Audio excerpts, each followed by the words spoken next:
The courtroom was colder than expected, not because of the air conditioning, but because of the silence. The kind of silence that doesn't wait to be broken. It simply lingers, making every footstep echo, every throat clear feel like an interruption. In the center of it all stood Pam Bondi. She was known for her confidence. Her career had been built on defiance, on saying the thing that others avoided. And today, she looked the same as always. Composed, focused, ready for the argument she had rehearsed 100 different ways. She was here to present oral arguments in a high-profile constitutional case. It wasn't the first time, but this one felt different. Maybe it was the stakes. Maybe it was the bench. Or maybe it was the man sitting at its center. Chief Justice John Roberts had heard thousands of arguments over the years. He rarely interrupted. He never raised his voice. But everyone knew what silence meant when it came from him. It was never empty. It was always listening, always measuring. And today, it was pointed straight at Pam. She stepped to the podium with the ease of a veteran litigator. Her notes were minimal, her posture unshakable. She began with her opening sentence. Measured, controlled, confident. This court has long recognized the principle that federal authority must defer to state decisions when the rights at issue fall within state borders. Justice Kagan leaned forward slightly. Justice Gorsuch scribbled something on a notepad. Roberts remained still, not even a blink. Pam continued, her voice calm but firm. To ignore the precedent we've established would not only undermine the stability of state sovereignty, but create confusion for lower courts, state officials, and the American people. Still no reaction from the chief. Only the clock ticking behind the bench. Then Pam made her pivot. It was the line she had crafted carefully. The one that would, she believed, put her argument beyond doubt. And this court, with all due respect, should not insert itself into matters of cultural determination that states are uniquely positioned to address. She paused slightly, just enough to let it land. But it didn't land the way she expected. Roberts finally looked up, not with challenge, not with confrontation, but with a clarity that held weight. The kind that made everyone else in the room lean back without realizing it. Ms. Bondi, he said, his voice even, is it your position that cultural determination is an adequate basis for limiting constitutional rights?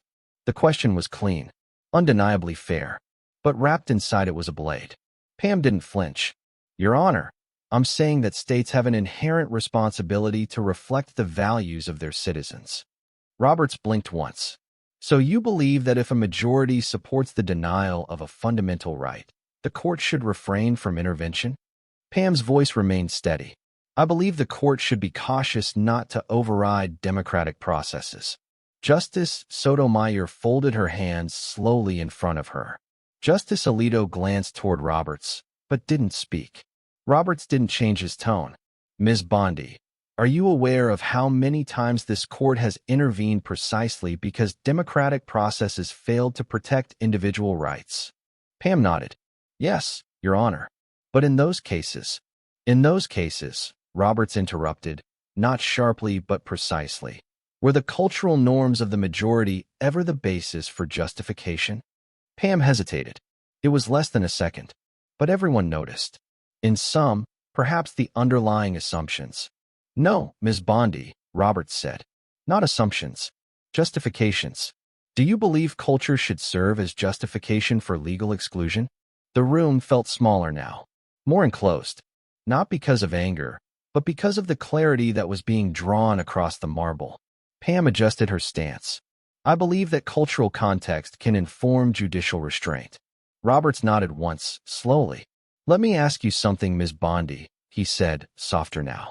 If a cultural norm violates the constitutional guarantee of equal protection, whose responsibility is it to correct that violation? Pam's answer came too quickly. The legislature's, ideally. Roberts didn't flinch. And if the legislature refuses? If the legislature codifies that violation and defends it in court? Pam opened her mouth, closed it, then tried again. In such a case, the court would have to assess the constitutional harm. And that is what we're doing today, Roberts said. So I ask again, Ms. Bondi, on what constitutional basis are you asking us to defer? She didn't answer, not because she had none, but because she suddenly understood that the question wasn't legal. It was moral. Roberts leaned forward slightly, but not aggressively. Almost gently. You are advocating for the idea that majority norms should define legal boundaries. But this court has never been in the business of protecting the comfortable majority. Our role, Ms. Bondi, has always been to protect the rights of the person standing alone. No one in the room moved. Not even the court reporter. Pam looked down at her notes. They were solid. Her argument was sound. But in that moment, the structure of law bowed to the weight of justice. Because she had just been reminded, in front of everyone, that a perfect argument can still fail when it forgets the people it affects. Robert sat back. You may continue. But Pam didn't speak right away, because there was nothing more to say that wouldn't sound smaller than what had just been said. And in that stillness, the courtroom learned something. Sometimes power doesn't roar. Sometimes it asks a question you cannot answer. Pam Bondi resumed her argument, but the tone had changed. The confidence in her voice had not vanished, but it had shifted. It no longer sounded like certainty. It sounded like resistance, like someone trying to hold position after the ground beneath them had moved. She pivoted back to the legal text. She referenced case law, jurisdiction, procedural precedent. She cited pages and paragraphs, the kind of speech that usually wins deference from the bench. But today, it sounded like insulation. And no one on the bench seemed willing to let her hide behind it.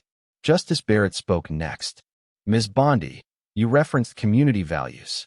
Do you believe constitutional rights vary by geography? Pam responded quickly. No, Your Honor. But I believe local governance plays a role in determining how those rights are balanced. Justice Jackson leaned forward. So when local governance chooses to imbalance them, whose job is it to correct the scale? Pam hesitated. Justice Jackson didn't wait. Is it the job of the court, Ms. Bondi? Yes, Your Honor, Pam said carefully. In cases of clear constitutional violation. Roberts looked back at her. He hadn't interrupted. He hadn't raised his voice. But his presence seemed to make every answer smaller. Justice Kagan spoke gently. Ms. Bondi, you're defending a policy that creates separate legal categories for different citizens, based on what they believe, based on who they are. You've argued that it reflects the will of the people. Pam nodded. Yes, Your Honor. Can you name a moment in this country's history when the will of the people was used to justify the denial of rights, and the court later agreed it was wrong? Pam's eyes shifted downward. Brown versus Board. Loving versus Virginia. Obergefell versus Hodges. Kagan nodded softly. And yet those policies, too, were once called cultural norms. The courtroom was completely still again. Pam was beginning to understand that this wasn't about winning anymore. It was about witnessing. And the court had chosen to witness the cost of what she was asking them to uphold. Roberts leaned forward once more. Ms. Bondi, he said, not harshly. Is there a single constitutional clause, doctrine, or precedent that gives a state the right to designate unequal treatment as local tradition? Pam's voice was quieter now. No, Your Honor. Then why are we here? Pam didn't answer. Because the answer wasn't legal. It was political, and everyone knew it. You've presented a framework that is structurally sound, Roberts said calmly, but fundamentally empty. Because law, Ms. Bondi, does not exist to reflect popular comfort.